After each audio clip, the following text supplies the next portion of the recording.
We're getting ready for Southwest Speed Fest, and we've got work to do on Budget EG. The budget's getting blown, by the way. Say what? Welcome to VTEC Academy. You're about to get schooled. VTEC Academy is Honda Performance. We got Budget EG in here, and we have a cooling problem. So the solution is more cool.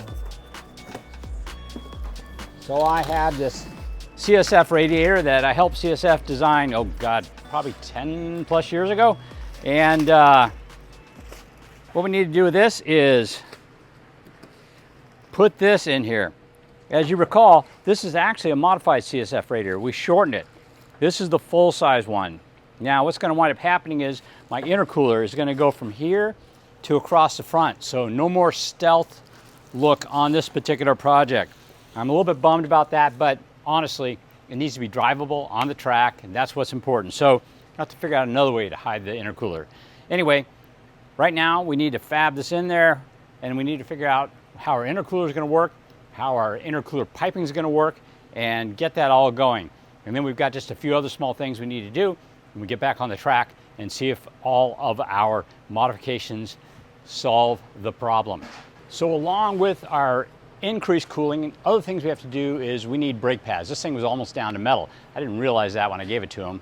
Sorry, Brandon. And we also need upper control arms. For some reason, I thought I had adjustable upper control arms on this. I do not, so we weren't able to do anything with the front camber. So that's another thing we're going to be working on. So we need to get all these things done so Brandon can get back on the track, get another test before we go to the track for real. Let's get going.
So the radiator has been mounted. The only thing we need to do now is actually mount our top bracket so that it stays in place. But this is a CSF radiator made for DC2. It actually has dual mounts on it, and it'll work for DC2 and EG. And it's a full-size radiator. It's going to be what's needed to cool this thing. So because we had put a custom radiator and we had to move our mounts, we took the stock brackets and actually put some backing plates on them and then drilled rib nuts and mounted them in there and bolted it down. So we have the two EG bottom brackets remounted in the proper location so it works with our radiator, kind of DC2 location, and now the radiator mounts in nicely, is centered where it needs to be. And the next part is our intercooler. This is our intercooler, probably larger than we need it to be. This is going to go right here, and then we're going to weld 90-degree tubing on the end of each of these tanks to go straight in through the subframe, kind of keep our path as short as possible.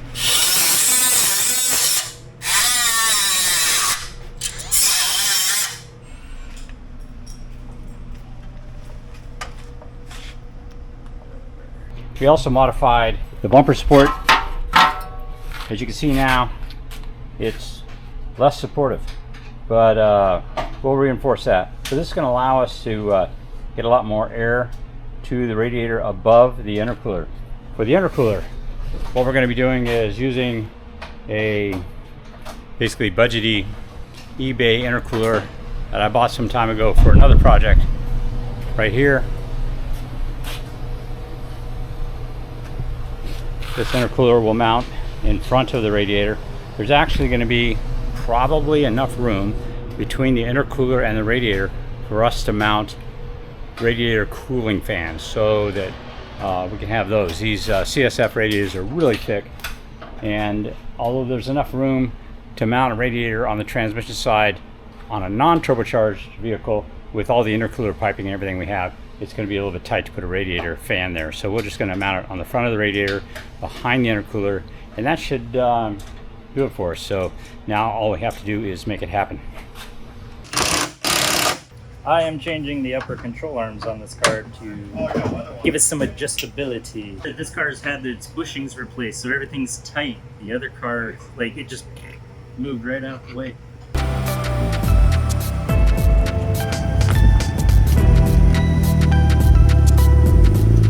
I'm over here at SMS Auto right now, and they are going to be doing the suspension setup. So SMS has the ability to put this thing up in the air, put plates underneath it, make sure everything's aligned properly, get the camber right, and measure it within half a millimeter of its life. So I went to them to get this done. They do a lot of race car setup, mostly Corvette stuff, but they decided that they could help me out as well, mostly because my brother owns a place. Anyway, that's what's happening right now, so let's check it out. Well, we started off setting up the alignment stands using levels and a carpenter's level, balanced them out so they're all the same height, they don't rock, they're front to back, side to side is all level. So we get the car on there, we set it up, do a basic check of all the angles, write them down, then we know what to adjust once we start adjusting.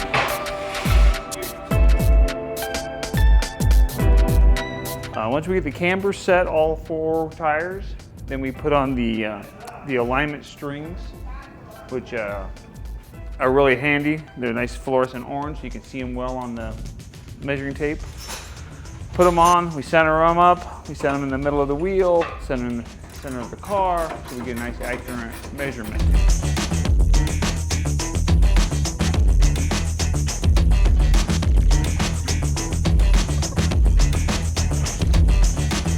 We neutralize the sway bars, and then we'll put on scales just to make sure that we're 50-50 on our cross weights, and then overall weight for classification.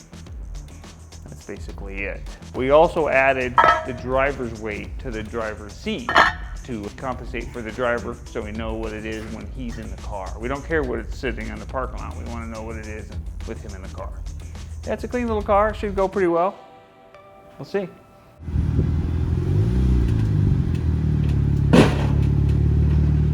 As you guys may know, this engine is a K20A2, which is the base model K20 engine. Comes in the Civic Si, comes in the base RSX, and we have the RDX head and turbo on it. And that RDX head and turbo is the thing that we're worried about. One of the things that we're having a little difficulty with is the manifold. The manifold actually has water ports in it, and it seems to be superheating the water.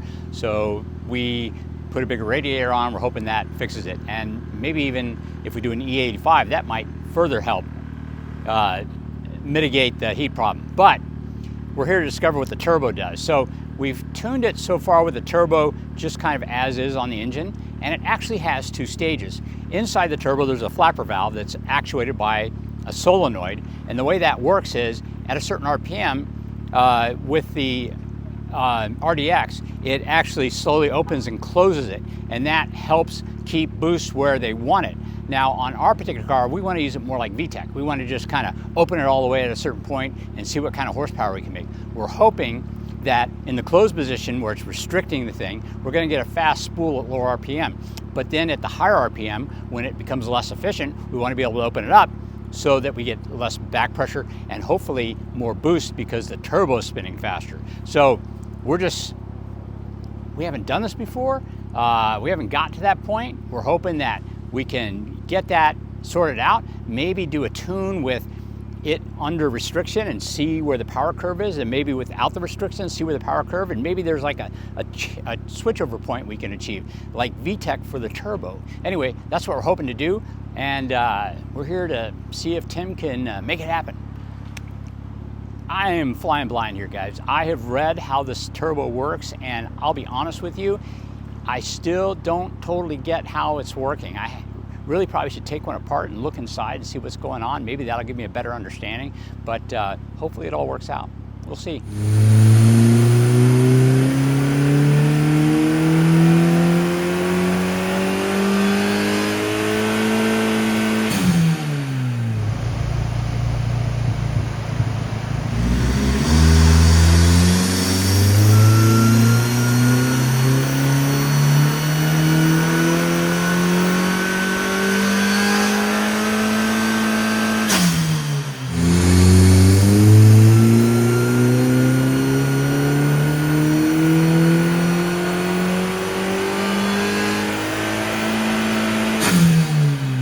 Time for the juice to get loose. Yeah, time for the juice to get loose.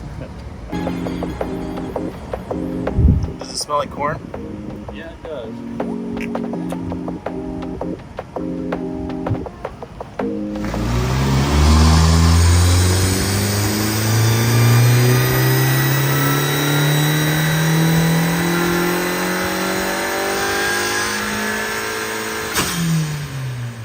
Well, there we go. E54 with VTEC 40 horsepower.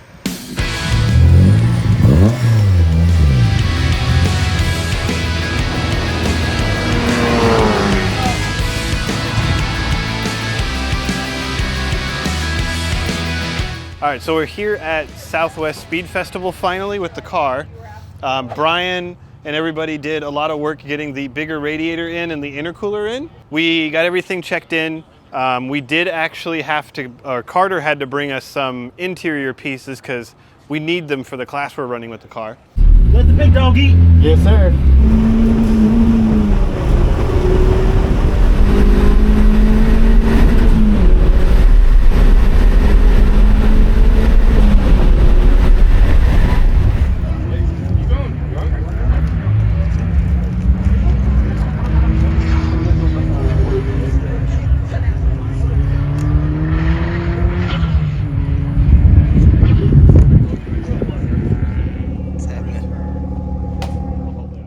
Everything was feeling great. I was driving the car hard. I was getting my corners down, figuring out the shifter because it is a little old, so I got to make sure I can find all the gears we need. And I get on the straight, and as I'm coming down the main straight here, which I'm in 6th flat for a decent amount of time, I hit the brake pedal and straight to the floor. So, not good. I had to sit there and pump the brakes. I got the car under control and I was able to bring it in no problem. But by the time I got in, we had absolutely no pedal. I was actually just using the e-brake at the end of the lap. So we got it in, we start looking it over, we get the wheels off so that we can get a look on this, and we were like, all right, we gotta bleed it. I got it too hot, my bad. And one of the guys was under here looking and then just literally watched a drip. And so, of course, shouldn't be dripping. He looks through it, find it. Brian runs his hand under the booster and off comes black paint with fluid. So the master went, which makes me feel better because I actually didn't overheat the brakes because they felt fine. It's just the master was like, I don't want to do this anymore. We found one at AutoZone. The alignment felt great. The car responded properly. The power comes on really nice. It's actually manageable. And fun fact is if you're in second and you just floor it, it will blow the tires off. But once you get into third and fourth, it's much easier to manage the torque coming out of it. And even pulling the car out of corners and stuff like that, keeping up the speed. Yeah, this car is so much better than it was at Musselman. I'm super happy with it. And we might have done this BrakeMaster thing at Musselman if I got more laps. So hard to say with that. Yo, new master for our vehicle. I mean, we're gonna wind up taking the quick disconnect off right here, unbolting this, moving this elsewhere. Good show. I mean, what was it? My lucky number was like, and I was like, it'd be a good day.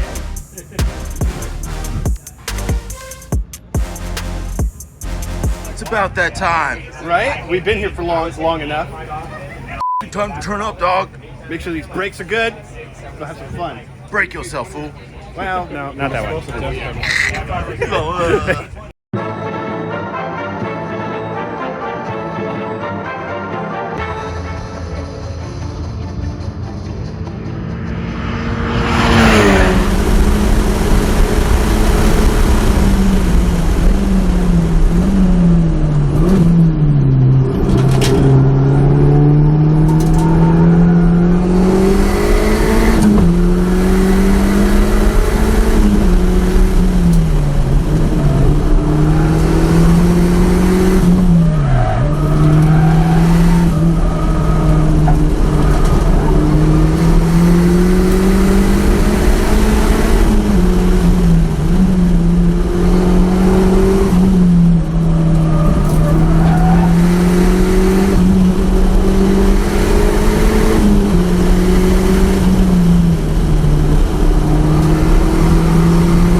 How'd it feel? It's pretty. I mean, it felt great. The car's quick.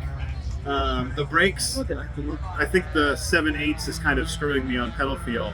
Yeah. It goes pretty far, but it stops. Yeah, it like coming down from 6th to 3rd here. I had no worries after a couple of them doing it. I was like, all right, and just flat to brake, and everything was good. So we'll just have to figure out better feel, and I really do think the proportioning valve might be our bleeding problem. And the funny thing was, I screwed up a lot. So I there's mean, more I wasn't time going to there. say anything, but There's more time out there, so that's good. It's still kind of getting hot, but not too hot. yeah. Well, here. So these bushings in the back were the controller mounts. The whole oh, is that supposed to do that?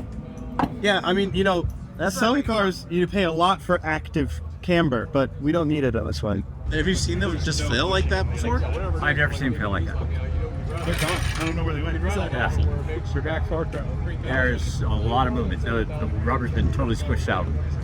So we will hopefully we can put some stock ones in their place.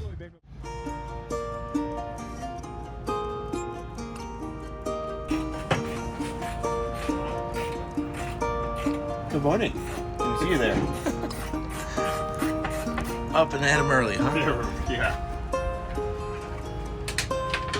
But we're lucky we found that out yesterday. Yes, Like that a- way you could bring those this morning and we can get them in with somewhat of bushings, whether or not they're good or not. But yeah, better than whatever this is right now. Were you able to get some rest? I was. I slept on Tage's couch.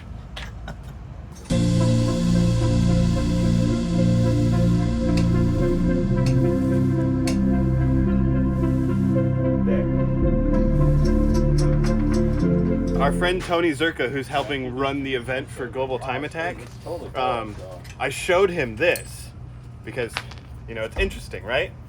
And so he said that, did you see that there was, for like almost one lap, there was a debris flag over at 1, and I didn't see it. And someone went out there and picked up these two things that were on the ground, and they were two destroyed rubber bushings at the braking zone from the main straight into turn 1, which is where I'm flat in 6 forever. So they came out at the fastest braking zone on the track. We want them back. So.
right, so I say, in spite of the fact that you're able to break something every time you went out, we had a really successful weekend.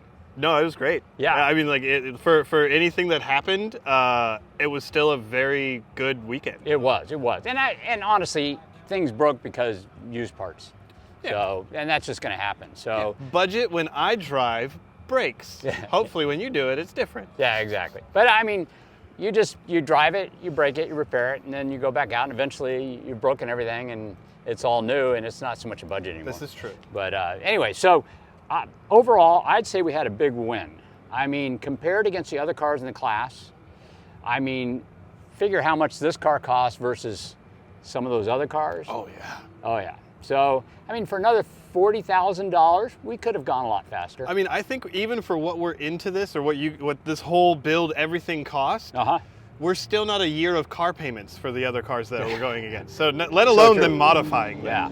Just owning the car for a year. Yeah, exactly. I mean, Budget EG did great for a budget project. I think it's done very well. And so next on my list is some budget modifications. Yes. So more budget because of plywood and and doing it ourselves. And doing it, cutting my own stuff. Yeah, exactly right. Being at the little track where we couldn't really even get a hot lap without overheating, this one I was able to do a hot lap, cool down lap, hot lap, cool down lap, hot lap, and then the check engine light started staying on longer than I wanted it to be. Got it. Which it still wasn't even going to limp mode, where before it got hot enough to literally just pull all timing and be like, you need to stop. Yeah. Where this time it was just like, we're warm, cool down. Yeah, I think that obviously as a track build, it wouldn't be good for a 20-minute session, but as a street build, this car would be amazing. Yes. And I think we're gonna try and figure out a little bit better cooling, maybe get some of the air out from underneath the hood, because it may just be blocking up in there. And we didn't fully duct the radiator. So Yes. I think we can do a little bit more work on the cooling and maybe improve that a little bit further. Agreed. So- Yeah. No. And I mean, with power delivery, I have no complaints. The horsepower and torque, everything came nice out of the corner. I had manageable understeer. I'm sure you guys could, like, if you pay attention to it, you can see it in the video of how much I'm turned and how I'm walking Drifting out. Mhm. Like the brakes feel great as how fast the car is slowing. The pedal doesn't feel great, but that's just going to be updating this, 32-year-old stuff. Exactly. Yeah, I think we got some clogs going on here, but we'll fix that. Yeah. Yeah, old car, old parts, some of them broke. Just to kind of recap, we went through the master cylinder. That was the first thing that went. The bushings. Bushings in the upper control arms. That was number 2. Yep. And unfortunately, the death knell was the shifter cable. The shifter cable broke. But all those were very old used parts. So it's understandable with the shift cable happening. Which, granted, the shifting on this didn't feel great. Okay. Even to begin with, when we were at Muscleman and all that other stuff. So I just kind of chalked that up with, like, okay, it's old bushings, so on and so forth. Yep. So the cable might have been going and it's kind of like how the brakes might have been going. Yeah. Because, nothing changed until there was nothing there. But this is how we figure this out. This is. We go to the track, we run it hard, figure out what's going on, and we improve it. Yeah, if you're not driving your car with the mentality of you're trying to break it, you're not going fast. That's right. We're in street class with GTA, which, if you don't follow GTA, it's also known as the Supra class. So there's a bunch of Supras. Actually, these two here are 2 of the many Supras in street class. And we were talking to the one who's actually in first right now. I think he might have that locked in. There is one more session, but getting hot. So yeah, it's getting probably warm. locked in. And he has just under 800 horsepower. And, Street class. And all sorts of downforce, I would imagine. Oh, yeah. No, it's got a wing. It's got splitters. It's got anything. I don't know what size tires, but they're bigger than ours. I guarantee that. And so it's just one of those things of, like, this event was, can we take budget EG to a time attack and do well? Which, as Dollar you for were dollar. telling me, Dollar for dollar, right? As you were telling me, we have like 8 of these for one of those cars. Yes. There was, I think the best part about the weekend was all of the talk about the car as we were going through grid, or you were standing with everybody watching the session go, and everybody. Oh my God, that's hauling ass. Yeah, I was in grid going out this morning, and a guy walked by. He was filming all the cars. There was a bunch of cars that were technically faster than me, which is how grid happened. And as he got up to the car, he went, "This one's fast. This one's fast." And I was like, "Yes, sir."